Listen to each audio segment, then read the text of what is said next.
Hey everybody, in this video we're going over how to use a charcoal chimney.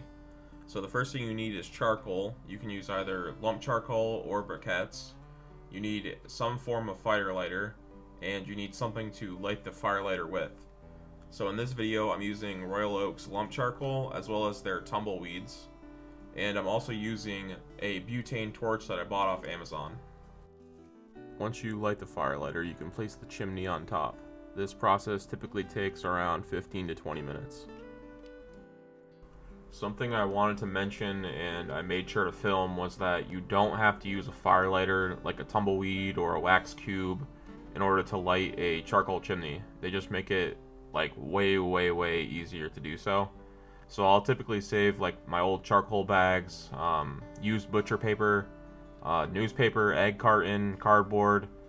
Essentially, if you name it, I've probably used it to light a charcoal chimney. So this video, I grabbed an old bag of Kingsford briquettes that I had, and used my box cutter and just cut off a small piece of it and rolled it up. And then I made it into a ring so that it would fit underneath the chimney easier. And then in the same way that I lit the tumbleweed with the butane torch, I'd light the ring. I noticed that a lot of the videos online don't really go over the why. Like, why would somebody invest in a charcoal chimney to light charcoal? So the charcoal chimney essentially creates what's known as the stack effect, and in your house you might hear it referred to as the chimney effect. Essentially all this is the hot air from the firelighter that lit the charcoal is leaving the top of the chimney because it's less buoyant than the air that's below the chimney, and the cold air is then pulled through the system due to negative pressure, which essentially creates a vacuum. This is also the reason that you see me put the charcoal chimney on top of the grill grates as opposed to on the ground. And apart from like not scorching my grass, being above the grates will add a larger cold air mass that's below the chimney. So the main thing now to look for is to check for when the chimney is done, so to speak. A lot of the websites online will tell you to look at the top and check to see if it's ashed over, but in my opinion it doesn't need to be entirely ashed over. You just want to look for lit coals at the top, which just means that most, if not all, the charcoal inside is lit.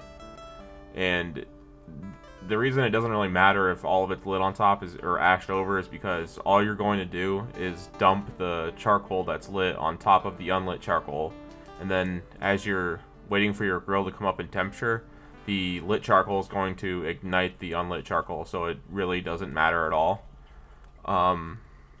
In this video, I was going to be grilling some steaks, so I needed a lot of high heat, and I was going to reverse sear the steaks, so I created a two-zone fire. So we have a really hot zone and then a cooler zone, and essentially all you're doing is you're dumping your coal off to one side to create that hot zone to sear on.